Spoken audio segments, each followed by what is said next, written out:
Está começando mais um programa da série Mãos à Obra. Esta série é composta de 30 programas. Hoje você vai assistir ao programa número 3, Mãos à Obra, o programa da construção.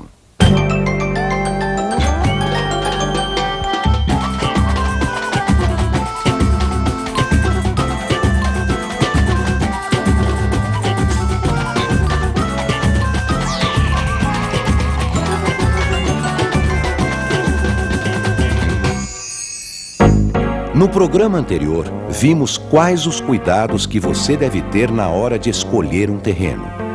Como decidir a melhor localização. Como identificar as vantagens e desvantagens do lote. Como calcular a área que pode ser construída.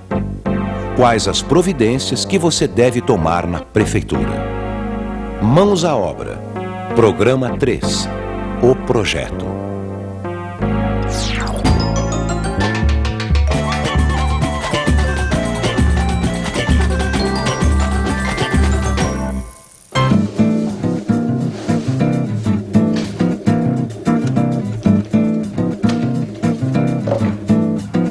Pronto!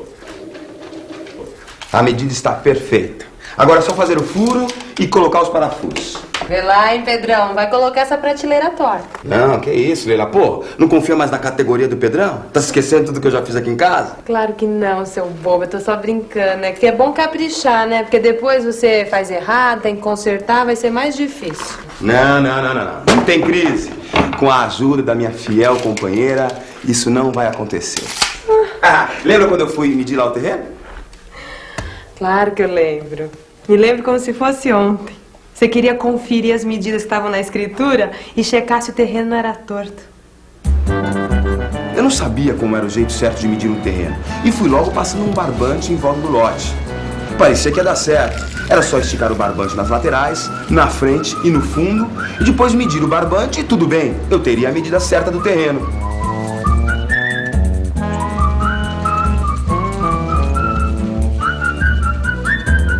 Pois é. A gente perdeu um tempão colocando barbante e medindo tudo. E depois que nós somamos as distâncias, foi aquele susto. O terreno parecia ser maior do que estava dizendo na escritura. Daí eu fui falar com o seu Freitas, achando que a escritura estava errada. Ô, meu amigo, do jeito que você somou, só podia dar nisso. Você somou também o caimento do terreno, por isso é que deu mais do que estava na escritura.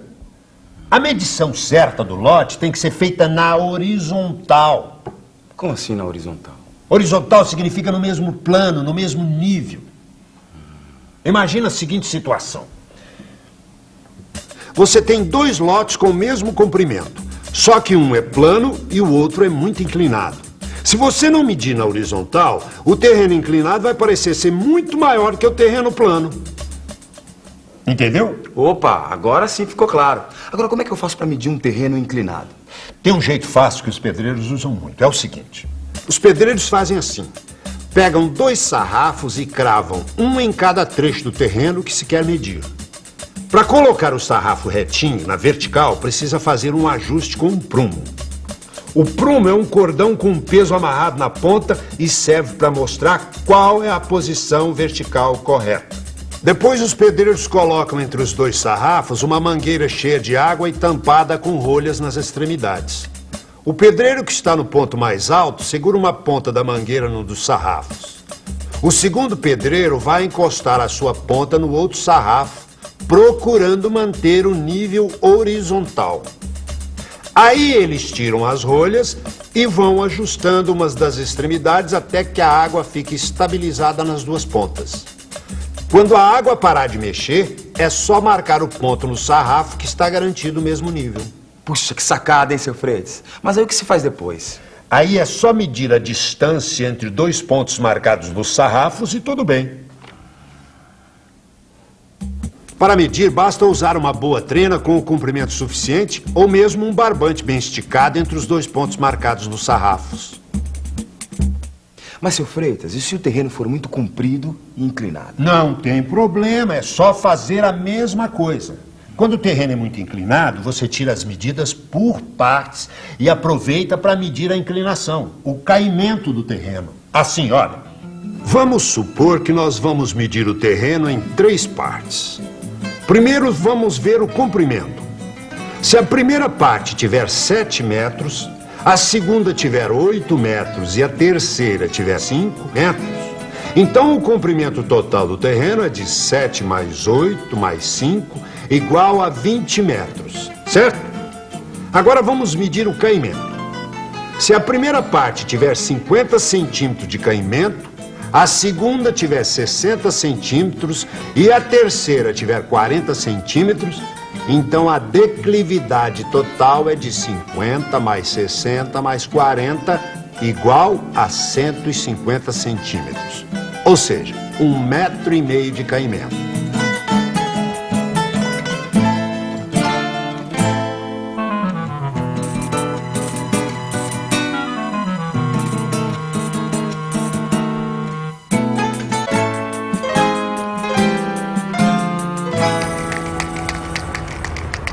Olha, aqui tinha um piquete, né? A associação que pôs, e do piquete a gente mediu 5 metros.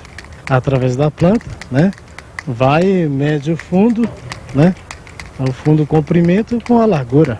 E eu peguei e medi através das medidas onde que eles deixaram o pilarzinho, né?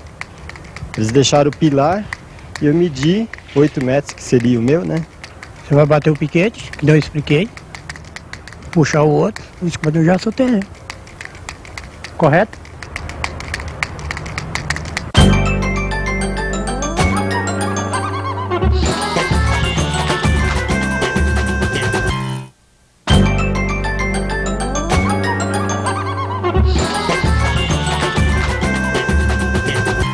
Mas, seu Freitas, e se o terreno for meio torto? Como é que eu faço para ter a forma exata dele? Para ter a certeza de que realmente ele é retangular, não tem um bico no canto? Como é que é isso? Bem pensado. Não adianta só ter as medidas do lote. Precisa também verificar os ângulos das laterais para fazer um desenho o mais correto possível. Olha, a melhor maneira é tirar as medidas de todos os lados e também da diagonal. E aqui tem um detalhe muito importante.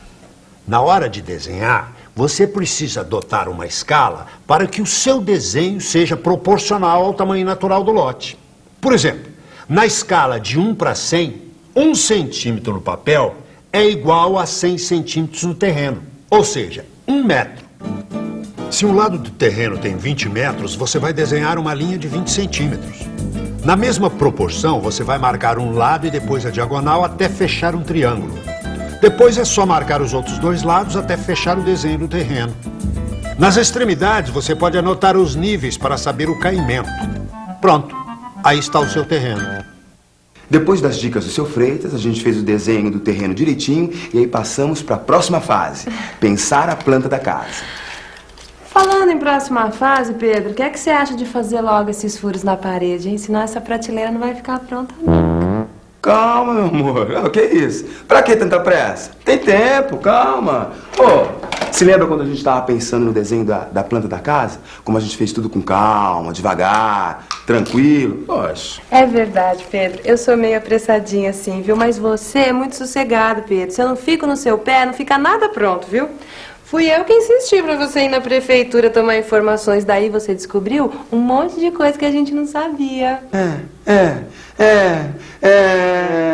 Lá vem a voz da sabedoria. Para, Pedro! Foi aí que a gente descobriu 3 coisas importantes. A primeira, que a casa tinha que ter um recuo na frente, no fundo e na lateral. Depois, que a área construída não podia ser maior que a área do terreno. E terceiro, que a área ocupada tinha que ser no máximo a metade da área do terreno. É verdade. Na época eu estava meio confuso, né, meu amor? Mas depois eu aprendi direito. A área ocupada é o quanto você usa do terreno. A área construída é o quanto você constrói. Agora, se a casa for for térrea, a área ocupada é igual à construída. Se a casa for um sobrado com 2 pisos iguais, a área construída é o dobro da área ocupada. Porque você soma o andar de cima com o andar de baixo.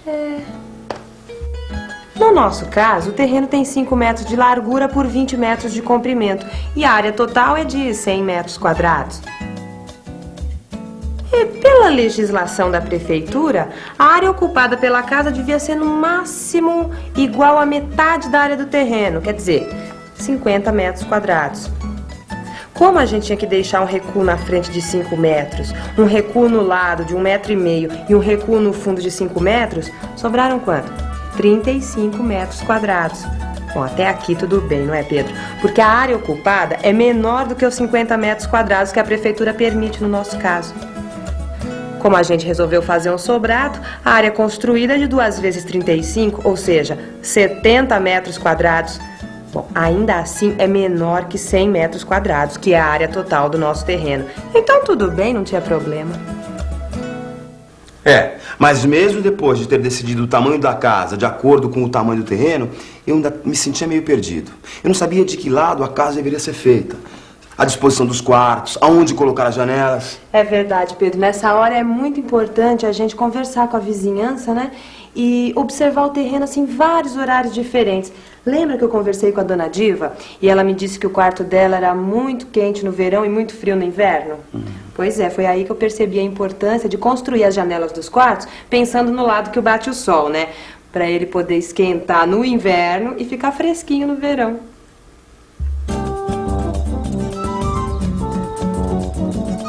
Uma vez, a gente foi no terreno bem cedinho. Tava começando a clarear. Só pra ver de que lado tava nascendo o sol.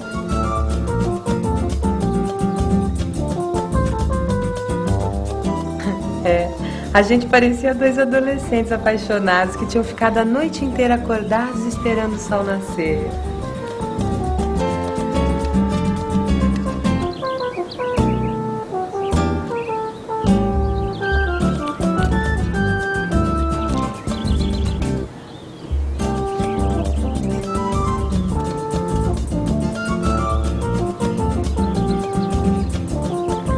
Parecia na época da escola, que a gente aprendeu que o sol nasce no leste. E se a gente ficar com o braço direito na direção do sol, o norte vai estar na nossa frente, o sul atrás da gente e o oeste no lado esquerdo. Lá na frente é o norte.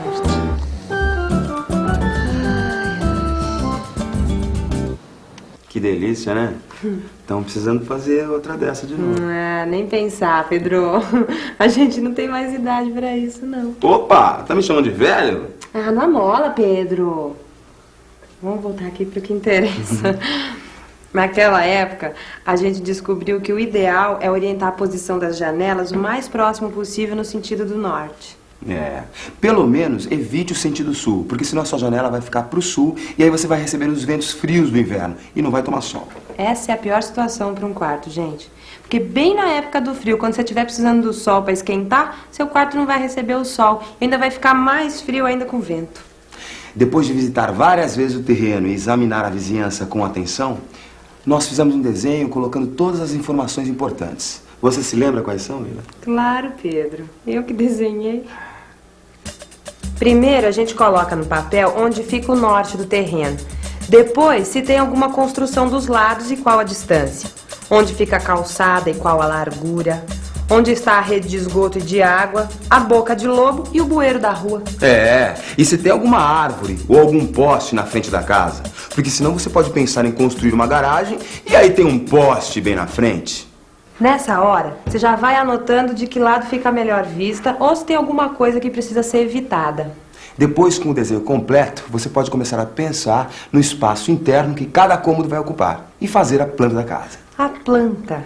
A planta, gente, é um desenho que mostra a casa como se alguém tivesse cortado as paredes bem perto do piso e marcado todas as medidas dos cômodos, onde ficam as portas, as janelas, o corredor, enfim, tudo que tem numa casa. Por exemplo, aqui em casa nós estamos na cozinha. Na planta, a cozinha é desenhada assim. Depois vem a sala, a escada, as portas e janelas. A área de serviço, os muros, o quintal e todos os detalhes do andar de baixo. No andar de cima tem o dormitório da frente, o corredor, o banheiro, a escada, o dormitório do fundo, as portas e janelas.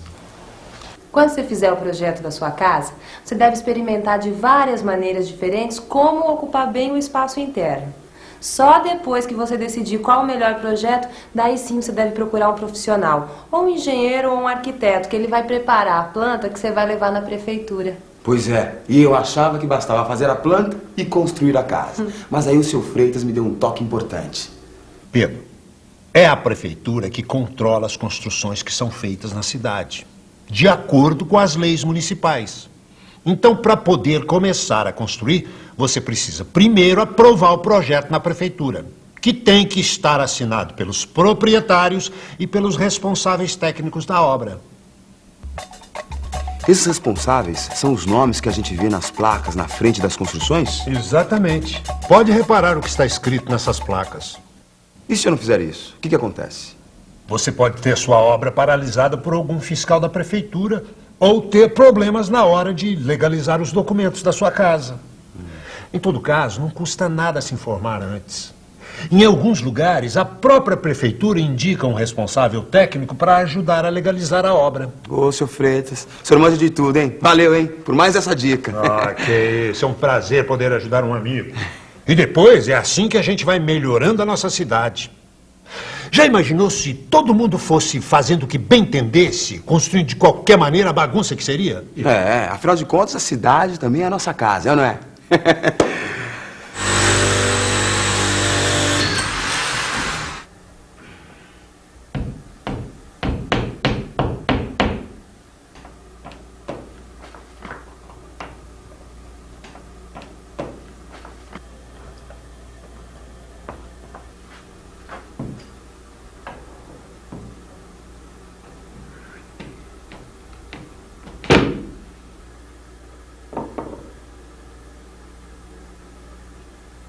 Perfeito! Mais um serviço lindo, qualidade, Pedrão.